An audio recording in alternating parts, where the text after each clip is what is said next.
Dear brothers and sisters, I welcome every one of you once again to this short sharing. I want to share something about blessing on a topic like a thief in the night. Many times in the Bible that Jesus struck these disciples and warns against them that he will come one day like a thief in the night. What really it meant? What does it mean? In the 1 Thessalonians chapter 5 verse 2, here Paul talks, for you yourselves are fully aware that the day of the Lord will come like a thief in the night. What really it meant? The previous context helps answer this question. Verse 1 notes, now concerning the times and the seasons, brothers, you have no need to have anything written to you. Paul had just noted that his readers did not need information about the exact time or season Jesus would return. Instead, Jesus would return at any moment unexpectedly like a thief in the night. The analogy of a thief in the night was a common one in Paul's culture. A thief did not generally operate in the daytime since he could be seen. Instead, he would commit his crime in the cover of darkness where his identity could be concealed. During a time when a home was empty, he could enter and remove items without being detected. Even when a person was home, a thief could quietly enter and commit a crime without being seen.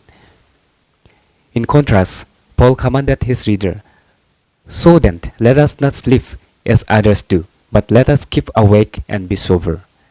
Here we can see in 1 Thessalonians chapter 5 verse 6, Paul offered 3 commands in his response.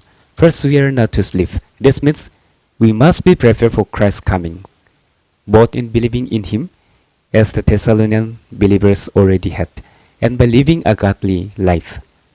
Second, Paul commanded us to keep awake. This is the opposite of sleeping. We are not to simply keep one eye open spiritually, but be fully awake, completely committed to serving Christ.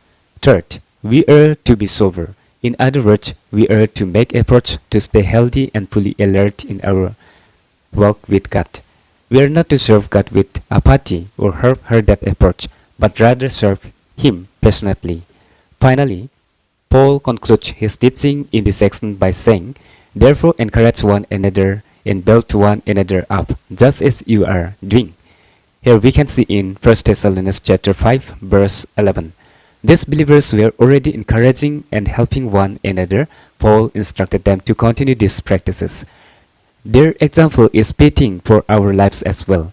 We can better serve the Lord awake and sober when we encourage other believers, build them up, and are likewise encouraged by them.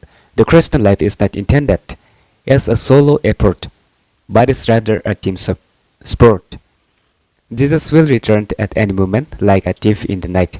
This should motivate every believer to a life of devotion, service, and encouragement to other believers as we look forward to this day.